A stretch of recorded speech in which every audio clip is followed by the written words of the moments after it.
முதலமைச்சராகவும் இந்திய கம்யூனிஸ்ட் கட்சி மார்க்சிஸ்டோட மூத்த தலைவராகவும் இருந்த வி.எஸ். அச்சுதானந்தன் அவர்கள் இன்றைய தினம் காலமாகி இருக்காரு. அவருடைய உடல் மக்களோட பார்வைக்கு வர்றதுக்கு முன்னாடியே அந்த இடத்துல ஆயிரக்கணக்கான மக்கள் வந்து கூடிட்டாங்க. இந்த கட்சி அந்த கட்சின்னு இல்லாம மக்களுக்கு பிடித்த இவ்வளவு மக்களை சம்பாரிச்சு வச்சிருக்கக்கூடிய மக்கள் நாயகனா வி.எஸ். அச்சுதானந்தன் திகழ்றதுக்கான காரணம் என்னன்னு தெரிஞ்சுக்கலாம். பசிக்கும் வறுமைக்கும் நடுவுல பிறந்து வளர்ந்தவர் தான் அச்சுதானந்தன். இவருடைய அம்மாவும் அப்பாவும் இவருடைய சிறு வயதிலேயே இறந்து போயிடுறாங்க.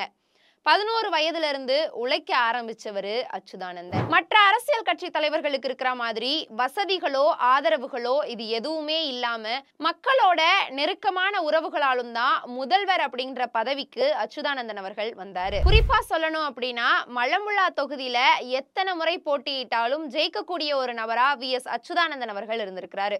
அந்த தொகுதி மக்கள் எப்போதுமே அச்சுதானந்தனை கொண்டாடக்கூடிய ஒரு மக்களாவே இருந்திருக்கிறாங்க. எப்போதுமே கட்சி முடிவு பண்ணிதான் அந்த மாநிலத்தினுடைய முதல்வர் வேட்பாளரை அறிவிப்பாங்க.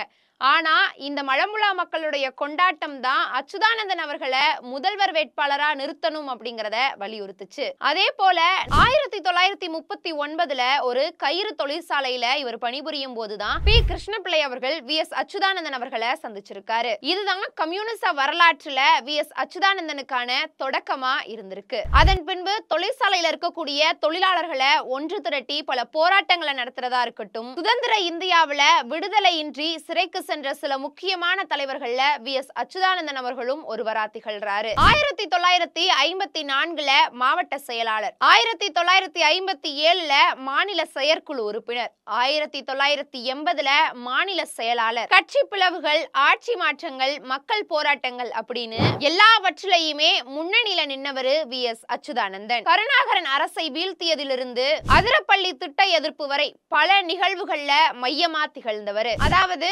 1940ஆம் ஆண்டுல அவருடைய 17வது வயசுல அவரு கம்யூனிஸ்ட் கட்சியுடைய உறுப்பினர் ஆகிறாரு. நீண்ட காலம், அதாவது 85 வருட காலம் வந்து கட்சியினுடைய உறுப்பினரா இருந்தவர் வி.எஸ். அச்சுதானந்தன். குட்டநாட்டுக்கு சென்ற வி.எஸ். அவர்கள் அங்க இருக்கக்கூடிய விவசாயிகள் எதிர்கொள்ளக்கூடிய கூலி அடிமைத்தனமா இருக்கட்டும், சாதி அடிமைத்தனமா இருக்கட்டும், இது எல்லாத்தையும் முடிவுக்கு கொண்டு வரதுக்காக பல போராட்டங்களை முன்னெடுத்தாரு. அங்க இருக்கக்கூடிய உரிமையாளர்களையும் காவல்துறையினரையும் எதிர்த்து பல சவால்களை விட்டவர் தான் வி.எஸ். அச்சுதானந்தன். இதன் அடிப்படையில தான் திருவிதாங்கூர் விவசாய சங்கமா இருக்கட்டும், அதே மாதிரி கேரள மாநிலத்துடைய விவசாய சங்கம் உருவாகிறதுக்கு இது ஒரு அடிப்படை விஷயமா அமைஞ்சது. 1964 முதல் சிபிஎம் உடைய மத்திய குழு உறுப்பினரா இருந்தாரு. 1985 பொலிட் பியூரோ உறுப்பினரானாரு. 1980 இருந்து 92 வரைக்கும் சிபிஐஎம் ஓட மாநில செயலாளராகவும், 1996 இருந்து 2000 வரைக்கும் எல்டிஎஃப் ஓட ஒருங்கிணைப்பாளராகவும், கொல்கத்தாவில் நடைபெற்ற